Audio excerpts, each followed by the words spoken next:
Vote লুট, গণতন্ত্র হত্যা, নারী নির্যাতন, সীমাহীন আর জমি দখল, এই তিনটে বিগ ইস্যুর উপরে বশ্যতা বিরোধী সংগ্রাম হচ্ছে। আর মানুষ বিজেপিকে ভরসা করছে। ভোট লুট, গণতন্ত্র হত্যা, নারী নির্যাতন, সীমাহীন আর জমি দখল, এই তিনটে বিগ ইস্যুর উপরে বশ্যতা বিরোধী সংগ্রাম হচ্ছে। আর মানুষ বিজেপিকে ভরসা করছে। 51 দিন হয়ে গেল, একটা লোককে ধরা যাচ্ছে না কোনোভাবে। ধরবে না, ভোট করে না, ভোট করে আর কালীঘাটে টাকা সাপ্লাই করে। সেগুলোকে মধ্যরাতে যে ডিজি গেলেন সুপ্রতিম বাবু ধরতে যায়নি, ড্যামেজ রিপেয়ারিং করতে, জমি ফেরত শাহজাহান। তার আগেই তো আমি গিয়ে জমি ফেরত করে দিয়েছি। ডিড রেকর্ড যার যা আছে সবাই প্রায় পজিশন নিতে শুরু করেছে। তার জন্য পুলিশ আর মমতা ব্যানার্জিকে লাগবে না। আমার জমি আমি নেব, তার জন্য পুলিশের কি আছে?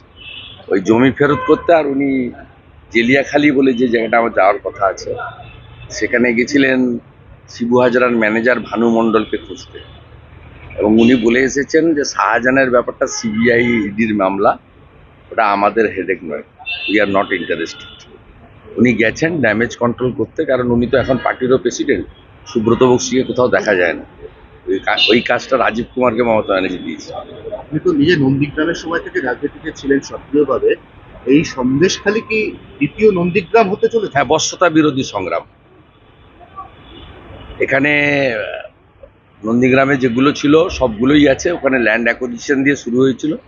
এখানে নারীদের উপর, মায়েদের উপর অত্যাচারের বিরুদ্ধে মানুষ প্রথম সংগ্রাম করেছে। কিন্তু বাকি ল্যান্ড গ্রেবিং অলসো এই বিগ ইস্যু, মানে মহিলা নির্যাতনের পরে ল্যান্ড গ্রেবিং। আর থার্ড হচ্ছে যেটা নন্দীগ্রামে ছিল না এখানে, যে গত মমতা ব্যানার্জি ক্ষমতায় আসার পরে 13 সালের পর থেকে ওরা কোনো ভোট দিতে পারেনি, ইভিন লোকসভা বিধানসভাও দিতে পারেনি, কার্ড নিয়ে না।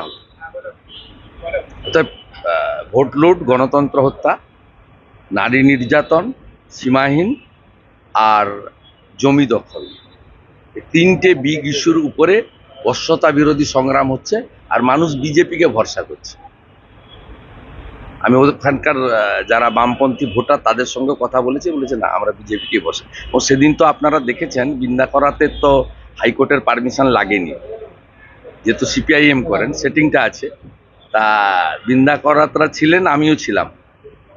মানুষ কাকে গ্রহণ করেছেন আমরা তো গিয়ে অর্গানাইজ কেউ করতে পারিনি। সেদিন প্রথম ঢুকেছি। তো সেদিন চোখের সামনে, ক্যামেরার সামনে, ছবির সামনে সবাই দেখেছে যে মানুষ কাকে ভরসা করছে। নরেন্দ্র মোদীজিকে ভরসা করছে, তার সৈনিকদের ভরসা করছে। শিখদের কিন্তু আপনার বিরুদ্ধে আমি ক্লিয়ার করে দিয়েছি অনেক আগে। আমার ওই কমিউনিটিকে প্রণাম, আমার অ্যানাব রিগার্ডস আছে। আমার সম্পর্কে কমিউনিটির কোনো বিষয়ই নেই। শুভেন্দুবাবু, আর যদি কোনো ছবি দেখান ওই আইপিএস অফিসারের সামনে দাঁড়িয়ে আমি এটা থ্রো করেছি বা কেউ বলেছে, যা বলবেন স্বীকার করে নেব।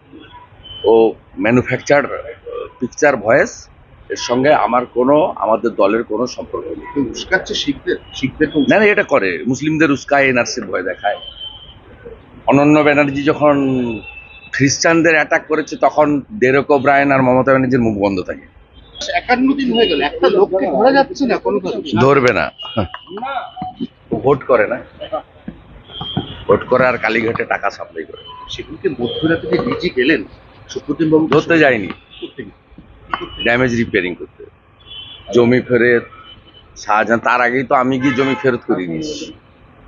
ডিড রেকর্ড যার যা আছে সবাই প্রায় পজিশন নিতে শুরু করেছে। তার জন্য পুলিশ আর মমতা ব্যানার্জিকে লাগবে না। আমার জমি আমি নেব, তার জন্য পুলিশের কি আছে?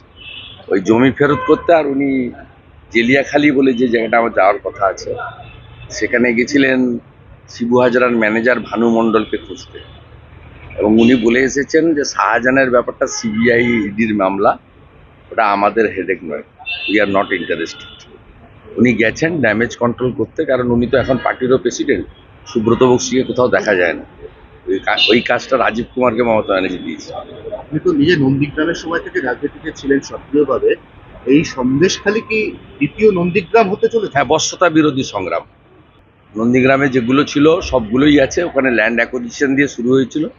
এখানে নারীদের উপর, মায়েদের উপর অত্যাচারের বিরুদ্ধে মানুষ প্রথম সংগ্রাম করেছে। কিন্তু বাকি ল্যান্ড গ্রেবিং অলসো এই বিগ ইস্যু, মানে মহিলা নির্যাতনের পরে ল্যান্ড গ্রেবিং। আর থার্ড হচ্ছে মমতা ব্যানার্জি ক্ষমতায় আসার পরে 13 সালের পর থেকে ওরা কোনো ভোট দিতে পারেনি।